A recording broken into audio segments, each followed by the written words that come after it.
Welcome to Uncover the Human, where every conversation revolves around enhancing all the connections in our lives. Whether that's with our families, co-workers, or even ourselves. When we can be our authentic selves, magic happens. This is Alex Cullimore. And this is Cristina Amigoni. Let's dive in. Welcome back to this episode of Uncover the Human. Today it's Cristina and I, and we are here to discuss one of our favorite modules, or what our favorite topics, modules, courses, pieces of our course. Acronym. It's not a full module; it's a piece of a thing. Yeah, it's a piece of a piece. It's one of the it was one of the first acronyms, actually. Yes. So this has been a very popular one. We've probably referred to it a few times, even on this podcast, to be honest. And we definitely refer to it plenty with everybody who goes through our leadership program, and that has always been one of the more popular takeaways. I think it's just easy to grab onto, and it's one of those that we came up with a couple of good exercises to help people, I think, viscerally connect to what it means. So we're excited to talk about it, excited to share it with you. Yeah. It is. It's interesting because it's not, and as you'll hear it, it's not brain surgery. It's nothing complicated. It's not finding a way to go live on Venus. There are definitely familiar concepts, but there's something about the acronym and just how it's been received that has stuck with people quite a lot. Yeah, it's always surprisingly popular. So let's talk about what the acronym is and kind of the intended use of it. So the acronym, as it is and as it continues to spread, which is a good word for this acronym, is LAVA. So LAVA. That is standing for listening, acknowledging, validating, and asking open-ended questions. So it is kind of a distillation of a lot of the coaching process, a lot of the practices that go into coaching, as well as a good way for having deeper conversations and generally stronger connections with people. It's a way to kind of think about what you might need to do to be able to really connect with somebody and to have people feel listened to. So where do you want to start on this? I guess we could start right from the top and talk about what got us all into this and go right into listening. It's funny. It's been integrated in everything we do so much that I don't even know how it originated. I don't remember how it all started, but I do remember that we wanted to create something that was simple to remember and kind of step-by-step process on how to basically create better human connections. It's like, how do we, get to the point where humans are connecting better, they're communicating more efficiently, and communication is actually happening as opposed to just words and information going back and forth and people just not even being on the same page. And it probably also goes back to how we always talk about creating space. So that's one thing to talk about creating space for others to process what they're doing, to share what they're going through, to feel heard, to feel listened to feel like they exist. And the piece that that's the concept, that's the theory, and that's the goal almost. But then how do you actually get there? And Lava, I think, is one of those things that's how you actually start creating that space and then creating that trust, and then go from there. Yeah, we originally, I guess, started to think about this because we were asked by companies, how do we have better conversations? How do we do one-on-ones better? How do we make sure that we're connecting with our staff? How do we make sure we're hearing the things that we need to hear from our employees? And so we automatically kind of went into, hey, well, what are tools we've used and see be effective? And we thought about coaching, and coaching is a very effective way of both eliciting like necessary information from people and helping people feel a lot more comfortable so that they engage and create some of that space to share things. It is a great way to help foster things like psychological safety and make people feel heard and empowered and ready to continue and move forward. So with that, we started with like, how do we get people to think about this? And we thought about the coaching process, and it goes from really Lava in order. You deeply listen, you understand what's happening, you acknowledge what they're saying and validate what they're saying, and we'll go through what these are. And then you can ask an open-ended question that digs in deeper and gathers more context, more information, and allows people to feel both listened to and have a chance to both sort out their own mental thoughts on whatever you're talking about. And so we thought about what does listening really mean? And we went through some of Oscar Trimboli's research, and he talks a Yeah. lot about how we each have, and we've discussed this one on the podcast for sure. Yes. We've talked about the washing machine of ideas in your head, and you have Hmm. some 900 words a minute that you can think consciously, not in any necessarily coherent or linear order, but we have about 900 words we can think. Hmm. We can listen at about 400 words a minute, and then we can speak at around 100, maybe 125 words a minute generally.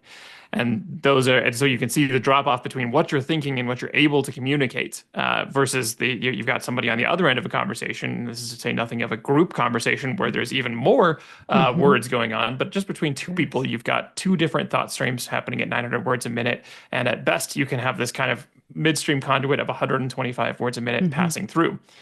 And that's just the verbal portion of communications. That can only amount to so much. So deeply listening is a way to try and bridge the gap between what is being thought and what is being communicated, and make sure that that is truly actually communicated in the two-way sense where both what is intended to be said is being said and being received and understood. Yeah. One of my favorite things that Oscar Trimboli actually talks about is how deeply listening is actually helping the speaker process what's in their head. It's not, it goes beyond the listener understanding what's going on. It's really about opening that space and creating that condition where, because there's so much going on in everybody's head and there's so much that we bring to any conversations or any interaction, it's allowing that space to unpack. And so many times, we'll say something and then after it comes out, I'm like, no, that's not what I mean. That didn't come out well. And it's because there's so much happening in our head that's influenced by all sorts of things. And so the deep listener, the active listener is then becomes the person that allows for that just chaos to become a little less chaotic, especially when there is something important to say. Like we're not talking about, can you add milk to the list when you go to the grocery store type of You should be conversations. deeply listening for that. Yes. I mean, it would be nice if you deeply listen to that so that you don't forget and you actually write it down. And I'm sure that's That's a different happened. type of deep. Exactly. It's a different type of listening. That's listening to understand and remember. Uh, and be considerate. But when we talk about pretty much any other conversation, especially conversations that are full of emotions, we all come in with our script, we all come in with our version of the story, and so the deep listening is when we can step back and say like, this is not my moment, this is not the moment for my script and my story, this is the moment to allow for the space to understand what's going on and go beyond that and allow that speaker to process all the stuff that's happening so that then we can move into a true communication. Yeah. And you hit it on it a little bit with the idea of like learning to understand it or listening to understand and remember. And there are pieces of that. Because if you think about we break listening into kind of three areas. There's the more subjective listening where you're just waiting to give your own input, put your own experience in there. We all do these things. These are not like necessarily terrible to do. It's just not necessarily deep or enhancing the connection. But if you have subjective listening, you're listening for how does this relate to me? What story am I going to tell? You're listening to wait essentially for your turn to talk. You Yeah. might get a little piece of the topic and use that as your launching board for what you're going to talk about, but you're not really listening to what they're saying or how they feel about it. And then you can kind of get a little bit deeper. You get to objective listening where you're thinking more about, okay, I understand what you're saying, and I will respond to your thoughts on it. It seems like you're having some. It seems like you're thinking maybe this about it, and or just saying, hey, I hear what you're saying. I see that this is a something that is worrisome to you or something. I don't whatever you're reacting Mhm. to. And finally you get into the deep listening where you're really trying to hear everything that is being said, not just verbally, but by the tone and energy of the person saying it. So you're going into what is the body language? What do they seem like they're excited about? What do they seem like they're dreading? What do they seem like they might notice? And being able to respond to all of that and acknowledge that, hey, this seems like what you're saying. Is that what you mean? And Mhm. really hear the person on as many levels as possible. And that helps close the gap from the 125 still jarbled words that we tend to say. And jarbled is not even a word. I just threw that, I messed that one up. That's garbled. Plus the ones that we create on the Yes. fly, which I do all the Yes. time. Like jarbled. Uh, Jarbled. I somewhere thought it was between a real jargon and world. I don't know why that's not a real word. It should be. garbled is the one. It's Oh, just either a okay. mispronunciation or it is Yeah. I'm jamming some other word into that. I can And I'm claim not sure which. non-native speaker. I think jarbled is better than garbled. I'm gonna make this a thing like GIF or GIF. I'm just gonna say that it's totally fine to say it either way. You can Totally jarble things. is. Yes, it'll be the new Webster Dictionary word for 2025. Jarbling. I've lost my Jarbling. jarbles. Uh, but that Which does is help close exactly it. what happens is when you lose your jarbles, and then you start jarbling. Mhm. That's exactly There what you I go. just did. I was on a track and then I realized I had said that wrong because I said it out loud and heard myself say it. And then and now we're down a path of making up words and whether that counts. And that's actually a pretty good example of the fact that there is meaning even when the words aren't fully together. We still Yes. understand that as long as we're listening. As long as we can listen for the content, see what we're trying to say, put in the context clues, try to listen enough that the context pieces that might not easily be put together by the speaker are still accessible in the conversation and to the listener. Yeah. Yeah. And then, as you said, there are the three types, and we fall into the first two all the time, Mhm. even unintentionally, especially when we're in a hurry, when we're not in that space. Like we didn't actually prep for that space to be in a deeply listening. It doesn't excuse not doing it. I mean, we could definitely do it on the fly. It's something that once you start practicing, it becomes a muscle, and then it becomes just how you show up a lot more often than not. And that's when communication happens. That's when empathy. I mean, the non-subjective and non-objective, but the deep listening is when empathy can really show up. Because before that, we don't really know what's going on. We can't understand what's happening on the other side because we're too deep into our own stories. Yeah. That's a very easy one to fall into. Somebody might be telling us something and we feel like we know what that kind of experience, we've had a similar experience. We may want to interject with like, here's what I would do, here's the things that I think about that, here's what went wrong when I was in a similar situation. And the truth is the context is always at least a little different and usually a lot different even if the surface feels very similar, what the answer may be, who the other players in the arena are, like for this certain scenario that somebody's bringing up, those all impact and they know that context better than we ever will, and that's not a problem. They Yeah. can know that context and we can still help them if we allow them to express that context and not put our own into it. Yes, indeed. Well, should we give examples of the three types of listening? Sure, yeah, let's start at the top. Subjective listening, where you're kind of Okay. just responding. All right.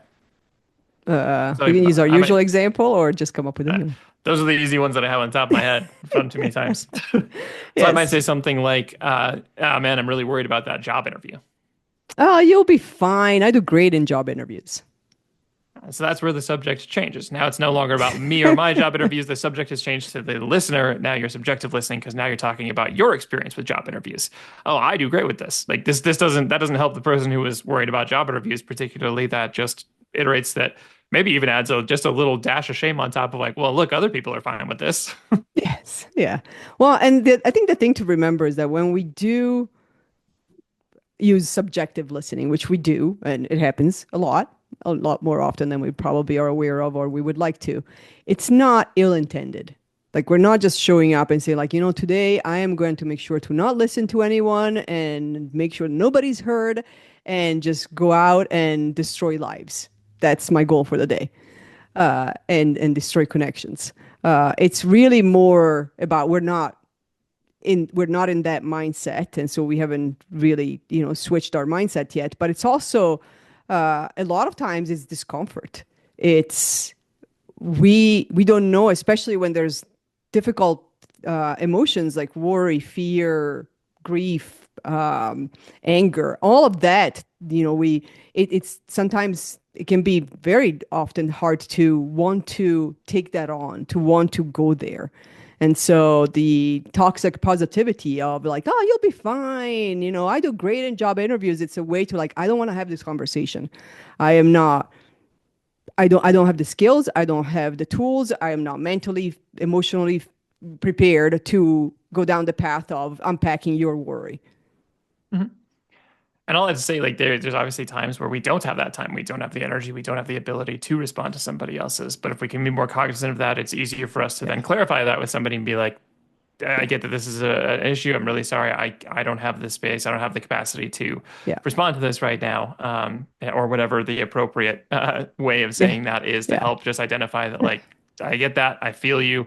I understand you Yeah. want to share this, Yeah. and I'm currently overloaded and don't have the space. Yeah. So it's okay Exactly. too. It's not like we should always have to deep listen. We can't. We can't No, always be in this. it's not always the right moment for many Yeah. reasons. Yeah. Yeah. All right. So objective listening. So again, somebody say something like, "Oh, I'm really worried about that job interview." Oh, you'll be great. You always ace your job interviews. Yeah. It is technically addressing the job interview. The subject stays on the person who said it originally, but it doesn't necessarily address any of the feelings about it, and it's still kind of rolling on and rolling over the topic rather than engaging with it. It doesn't change the object and the focus. It does technically respond to all of the verbal content, and it doesn't necessarily move the full conversation forward or open up the connection.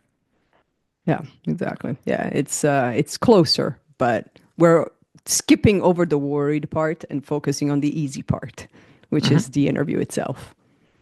Which is still different than subjective, where we're skipping over all of that entirely and just relaying our experience with Yes, job interviews. exactly. Well, we just are basically saying like, don't talk to me right now. I talk to the hand. Yeah, this is what I want to say about that. Exactly. And I want to change the subject. So then deep listening, the deeper portion of this. So if I come out again with something like, "Ah, man, I'm really worried about that job interview." And here's what the deep listening is like, oh, wow, that makes a lot of sense. This is an important step for you. Tell me more about it. Yeah. There's getting into understanding like, hey, like acknowledging the feelings, which we'll talk about, acknowledging and validating, Mhm. acknowledging some of the and validating that makes sense. This is something that's happening for you, and asking for a little bit more information, not changing the subject at all, opening that space, hearing that there is worry in the statement, not just because verbally we say, hey, I'm worried about that, but because we can feel that that Mhm. person is on edge about it. Yeah. Yeah. And that's when you can unpack and be there and have those conversations. Now, again, having the space, the physical space, and just the space to do that is very important because it is, especially when there is something to process. If you want somebody to be heard, well, you have to be there to for them. So anything from removing distractions, closing down notifications, putting your phone away. If you are whatever medium that is, but if it's non-video or not in person and you're just on the phone, one of the things that I do, like I start walking around the house. I get away from anything that could distract me. And so if it's nice outside, I'll go outside and start walking around. If it's not nice outside, I'll walk inside to just know that to get away from the possible attachment to laptop or phone or something else. And then even just breathing, taking deep breath, drinking water that slows down the brain, and we can stop our own chaos in our head. We can stop our own stories and wanting to interject and wanting and thinking that we know what the answer is. So that's the other piece. Like we have to leave the space for the silences, leave the space for realizing like I don't know what the answer is going to be when I ask a question. I don't know what comes next. It's not my experience and it's not my script. Yeah. And that's one thing that comes directly from coaching but is applicable for anybody trying to like enhance connections with people is that you don't have the answer for the other person. Yeah. You may feel like you know what you would do in the situation. You may feel like that you totally get what they're going through. You may even have pieces that could be helpful to them, and that doesn't mean that they're in a space to absorb that, and that doesn't mean that that's actually what they're going through. And that's one huge portion of coaching, coaching Mhm. training is letting go of the idea that you have an answer. You might think oh, I've Mhm. been in this experience before. Oh, you're having a fight with a coworker. I've had a fight with a coworker. Here's what I would do. And we might try and lead them towards something that, and this is not nefarious. We think we do this to Mhm. help. We think we're adding something that Mhm. is helpful, but really getting into your bones with the idea that you don't have the other person's answer is a giant stepping stone, where Yeah. you will open up so much more space when you start to really get curious about like, so what's your experience with this? Not what's my experience with something Yeah. similar. What's your experience with this? And trusting that we don't know. And when going through coach training, that was one thing where so many times, anytime I thought I had the answer, I was Mhm. wrong. Like by a decent margin sometimes, just really Yeah. off. Yeah. And getting comfortable with like it's okay not to know. You can still help somebody. It's not about your experience because your experience is yours. Their experience is theirs. It's okay for those to be separate, Yeah. and you can still help people. Yeah. Yeah. So let's move to acknowledging, the first Acknowledging. A. The A, yeah, the first A, acknowledging. So acknowledging coming down to literally paraphrasing and mirroring what you've heard. It's a way of stating what that person seems to be saying, which really helps confirm both that that person has been listened to, or finds the gaps, finds the places where they weren't clear about what they said. I mean, how many times have we said something and somebody goes off and does either something a little bit different or has a totally different Mhm. interpretation, or they respond to something we're like, oh, I'm sorry, you're right. That's not actually what I meant. So really getting into the, oh, I hear what you're saying. So what I'm hearing is blank. This is, so it seems like you're thinking this. And not presuming that we are correct in that, but doing our best to just reiterate what we have heard, which confirms that communication has happened and makes the person know that whatever they're saying is heard. It's also a great way of diffusing generally circular conversations where two people start going back and forth, Mhm. saying the same things to each other and at each other without changing. If you can acknowledge, like, okay, I see what you're saying. I see that you want to do Project X this way because you're worried about the timeline on this. I understand that, but I don't think that's possible because of these things. Or like, I understand what you're saying, and here's my concern with that. That allows it to be heard, and we don't feel like we have to repeat ourselves because we're not understood. Yeah, exactly. Yeah. It's a huge piece. And acknowledging it's difficult sometimes because we want to skip to asking the questions, we want to skip to the next step. But it's a huge piece to then reiterate that listening piece. It's not just about being silent and not saying anything and leaving the space and being curious, but it's also acknowledging the fact that you're paying attention. You are hearing what's being said and you are present and curious and are trying to remove. We all have our scripts, but you're really working to remove that script in our head. Yeah, or at least remove that script has the right answers, and we can Yes. acknowledge our own script as long as we can also acknowledge somebody else's and try our best to understand that. Yes, exactly. You know, and you're acknowledging that that happened, that the person felt that way. Like Mhm. it's not about how we would feel. It's not about what we would do. It's that actually happened. Yes, it did. Mhm. And so acknowledging is a lot about some of the content, and that can be both the a little bit of the emotional content as well as a lot of these verbal content. And it's about confirming the understanding, and that brings us to validating because validating is very much about the emotional content. Yes.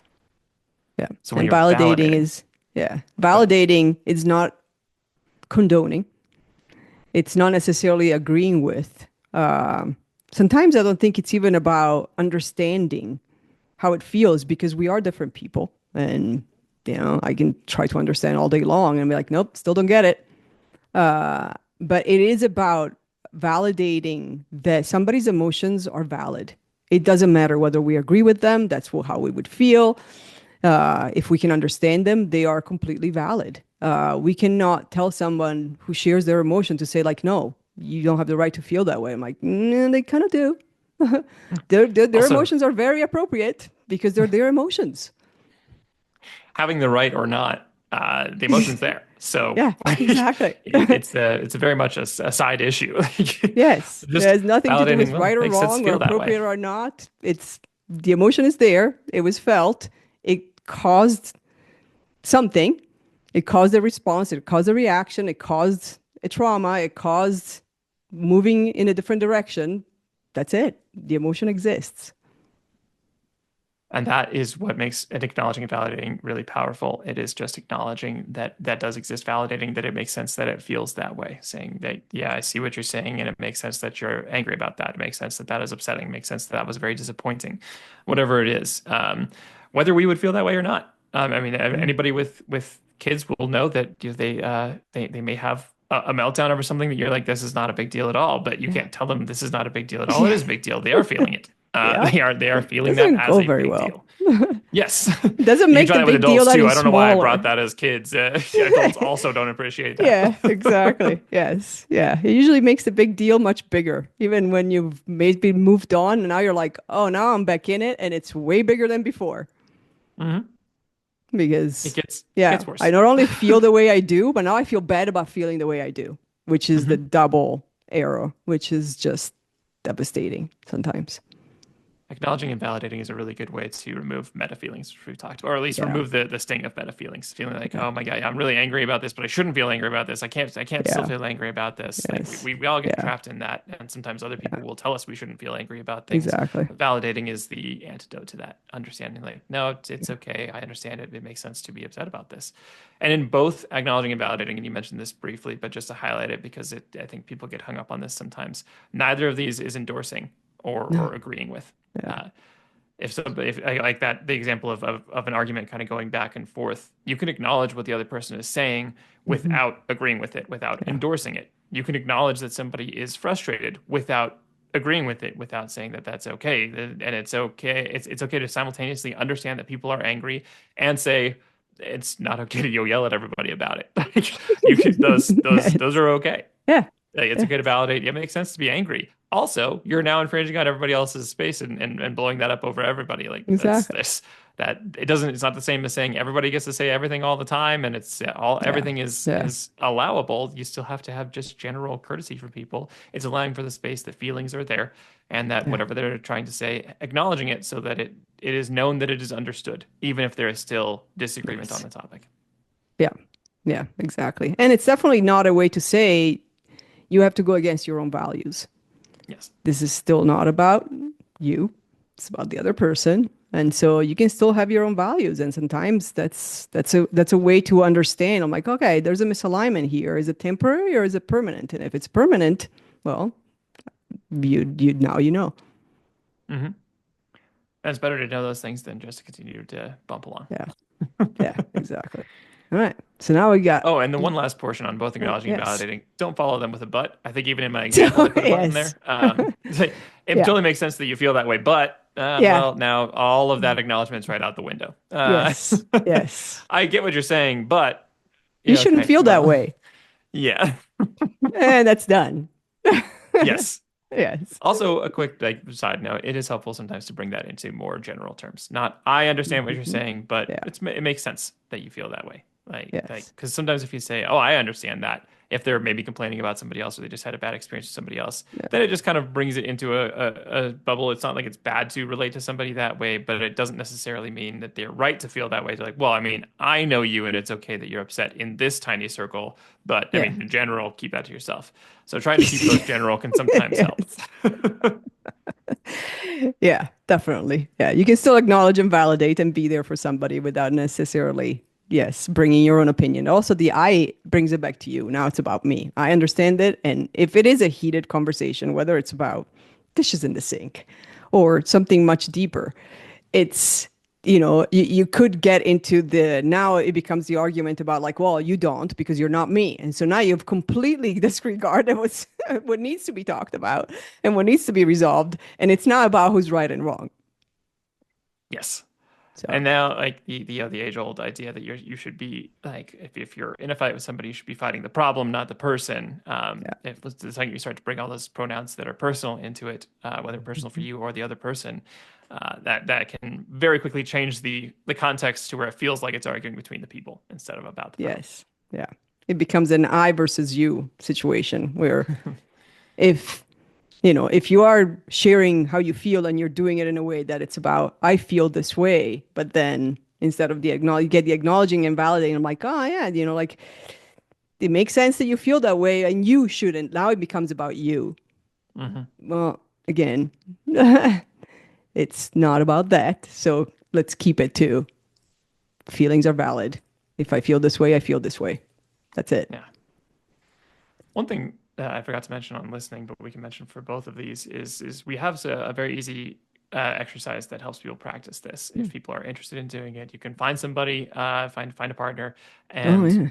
what you do is we call it deep weekending. It's Hmm. practice in deep listening, where one person at a time for 3 to 5 minutes will share their last weekend chronologically, just Hmm. as much as you can remember. Just think about like, hey, what happened on Friday night? What did I do Saturday morning, afternoon, evening, Sunday morning, afternoon, evening? Tell it in chronological order, and have the other person can only listen, can only is there to just try and understand everything they can from that Hmm. story based on how the person is telling it.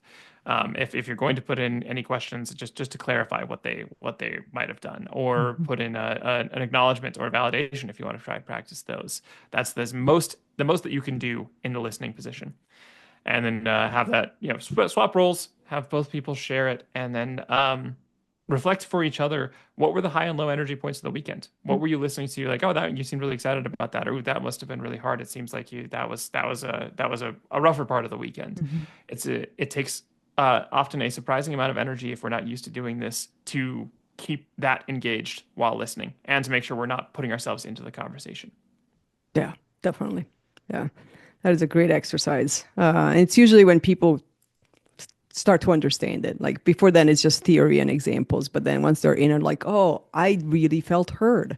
Wow. Yes. And oh, it was really hard to not interject with my own weekend and my ideas and my advice and all that stuff. Like that's when you'd really know the how it feels. Which then it's an imprint. Now that you know how it feels, just like Maya Angelou says, it's not about what we say or what we hear. It's about how we feel. How we make people feel. And that is Yeah. what they will remember. And Yeah. reflect a little bit on what it feels like both to listen and to be Yeah. listened to. Exactly. Often this is a little bit different than how we are often listened to. Yes. Yeah. All right. So now we got asking open-ended questions. Asking open-ended. So first of all, what is an open-ended question? Oh, well, it's one that you can't answer yes or no. Now, if you have kids and they're especially preteen, teen, they manage to close open-ended questions too.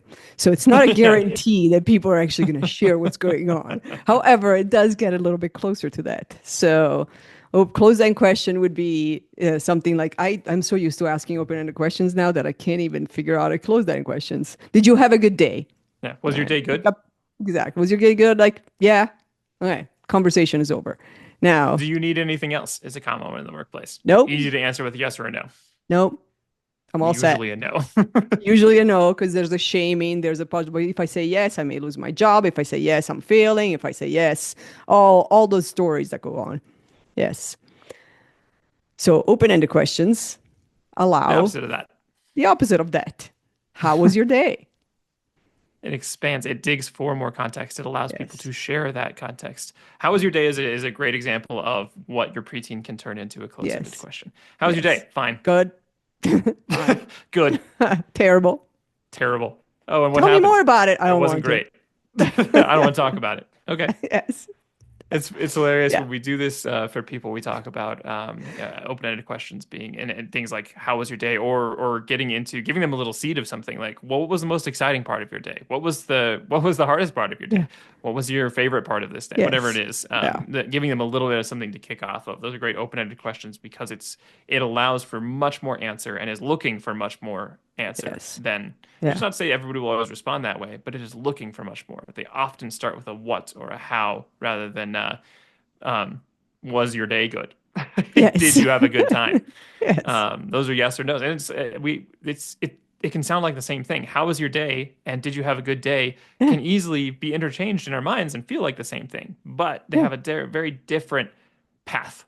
How can Yes. open up a lot easier Yes. than did. And sometimes Yes. you just have a good friend that you guys are both comfortable with just sharing Yeah. information with each Yeah. other. You'll ask it whatever way you want, and they'll give the information either way. They'll give it as an open-ended Yes. question either Exactly. way. But when you Exactly. purposely restructure your questions with people who are closed off, you have a better chance of opening that up. Yeah. Indeed. Yeah. I am known if I feel safe to, I don't care if you ask the questions. I'll share even before you ask the questions. So you can ask me a close-ended questions. How was your week? Horrific.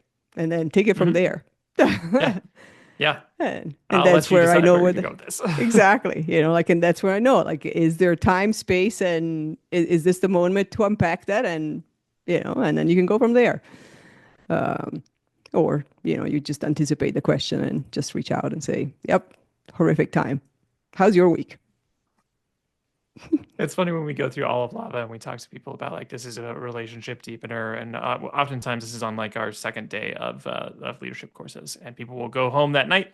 They will have conversations with their kids and spouses. They will try some of these things out, and a lot of the time we will have people have good experiences with their spouses. That where a conversation will change, a conversation will Yeah. feel better. That even we had somebody who had been having the same conversation with his wife for months, and it changed Yeah. and moved because he was listening, acknowledging, Yeah. and validating, and it went in a different direction than it had before. And so often, like our conversations with adults will open up a bit. And Mhm. as far as teenagers go or kids, it's a total mixed bag. Either it helps out a little bit, and sometimes they're like, "Wow, my kid actually did open up," or it's that didn't work at all. They were not willing to open this up, which No. is totally fair. If there isn't the Yeah. safety, there won't be the Yeah. safety, or if there's not the time, there Yeah. won't be the time. And you can't Yeah. force these things, but this is the most you get to do from your side of the Yes. equation. Exactly. This is the part you can control. Is how do you open that up? And it can happen with adults too. I mean, Hmm. it's humans. If they're not ready, Hmm. they're not ready. That's just And this how it happens all the is. time with coworkers. If you have a history, if there's something you don't yet Yeah. know or trust about the person, or you just don't just not there yet, then it won't be there. Yeah. And that doesn't mean it doesn't change over time. That doesn't mean Yeah. continually providing this space doesn't eventually Mm-hmm. get through. It Yeah. just means that that relationship isn't open yet, and that's okay. That Yeah. this is still a way to start to Yeah. pry that door open, hopefully, Yeah. as long Yeah. I as we remember. genuinely stay curious. Oh, for sure. Yeah, I remember a lot of my jobs, but especially the past one, I spent a lot of time checking in on people and on a daily basis, asking like, "Hey, how's it going?" Just checking in on you. Hey, how's it going? Checking in on you. Hey, how can I help? And because there was no trust and the relationship wasn't there, and there was a lot of, well, does she mean it? Does she not mean it? And is she actually going to be there to listen if I do want to share something? It would take 10, 20, 30 times of asking consistently. And then after that, I would get I would start getting the messages of like, hey, do you have a minute? I want to talk through something. But first, it was a lot of, I'm going to ask the questions and get nothing. Ask the question, get nothing. Ask the question, get nothing. Or at least just get a one word answer. I don't think I asked the question more than a few times if I didn't get anything. Um, the ghosting doesn't work well with me, but get the one word answer. Yep, everything is fine. Nope, don't need anything. And then eventually it was like, maybe she means it. Maybe she actually wants to hear it. Yeah. Consistency, as with everything in relationships, that's where we start to move the needle a little bit Yeah, when we show up the same way. And lava can be used then in repeat essentially. You listen, yeah, you acknowledge, you validate, you yes, ask an open-ended question, and you listen deeply to that answer and acknowledge what they said and validate the feelings in it and ask another open-ended question. These are great ways to yes, have and expand yeah, one-on-ones. Great ways when it's at work for managers to get curious and get to know who's on their team, what they're really experiencing. This is one that I think my favorite example is the when Ford changed its leadership. It was in dire straits. Things were very, very bad, and they changed the CEO. And the new guy came in and was like, "Okay, so what is the status of all the projects?" And everybody was like, "Good, good, green, all greens all around." And his comment was, "We are in shockingly good shape for a company that is losing billions of dollars. It's amazing that all the projects are going well." And he yeah, asked every week and every time, how is yes, this? What are the status? And eventually somebody had the bravery to be like, this one's yellow. This is not going well. And he yeah, latched onto that and opened up and yeah, tried to understand what the problem was, helped solve it, and it cascaded to where there was suddenly way more safety. People could talk about these things. And now we still have Ford cars instead of that just slowly going by the wayside and disappearing. yes. And that happens a lot, especially in the workplace. And if it's one of those repeated things, like, how's that going? Good, good, good. Everything good? Yeah. So then get specifics again, like just like teenagers, you get specific. I'm like, oh, so, last week we talked about this specific piece of your project. How's that going? Was that resolved? Is it still an issue? Is there an issue that maybe wasn't there? And that's when, if there is safety and the safety has been created, then that's when the opening up could happen. Yeah. And it's one of those like you won't do it right every single time, but if you do it consistently, people will Yeah. feel it. And the same thing is like doing it wrong, you'll still occasionally be right. You still Yeah. occasionally will deep Oh, yeah. listen on accident. Yeah. Um, Yeah. but the more you do this, the better you can open up some of those conversations. Great for conversations at work, great for relationships in general. It's a good way Yeah. to remember, Yeah. hey, this is how I can really get, and this is why we like calling it lava. It helps get to the core of things. It helps get to Yes. the molten gooey center. Yes, it does. And it is. It's a way of showing up. It's not just, oh, I have a one-on-one. Let me get my lava tips on so that I know how to do this. This is not a tool that you use. It's not a blender that you take out of the closet only when you need to blend something. This is a way of showing up Mhm. for in any conversation.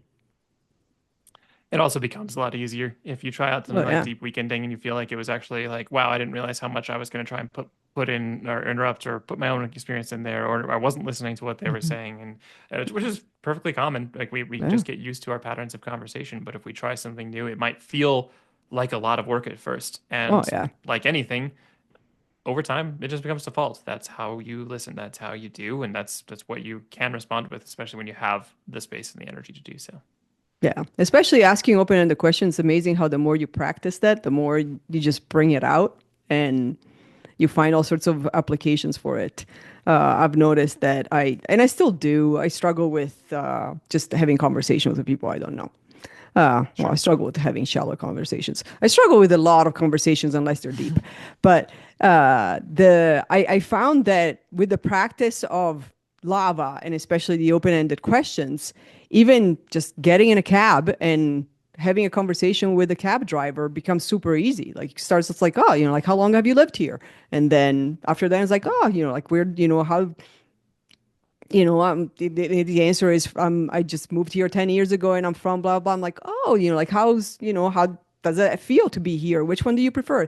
And the conversation keeps going. You can be super curious about something just with going with open-ended questions because now there's a story that you're creating as Yes. opposed to how are you today? Good, good. Okay, now you're silent for 45 minutes in the cab.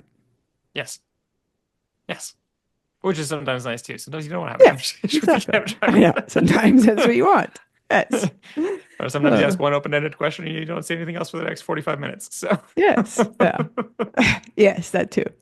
uh, which isn't bad. It's just these are Yeah. the ways to open things, especially Yes. on relationships that do feel a little bit more closed off, or things where we just we have to collaborate on something. Where Yeah. this is why we bring it up at work a lot because it's just good ways to Yeah. relate, so we don't feel stressed about it all the time. Yeah. It's also a good way to not have the same conversation over and over and over and over. Hmm. That it's an indication that the person doesn't feel listened to if Yes. you're the same having the same conversation Yes. On repeat. on repeat.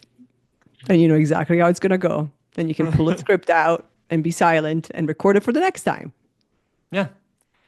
So think about the times when you're conversing with people, think about times you might be able to throw in an open-ended question, or think about times what it feels like when people are maybe not returning that or returning that. Are the people that are getting curious? Are the people that aren't? What does that feel like? What are the differences? How do you quantify relationships for yourself? It's easy to start to Mhm. observe this and start to decide, hey, where do we want to land for ourselves Yeah. in this spectrum? How do we want to show up? What feels better? Yeah. Who can I do that with? Yes. It's just a new thought on evaluating it if it's not something you've considered before. Yeah. So good luck. Go forth and enjoy. Spread the love. Spread the love.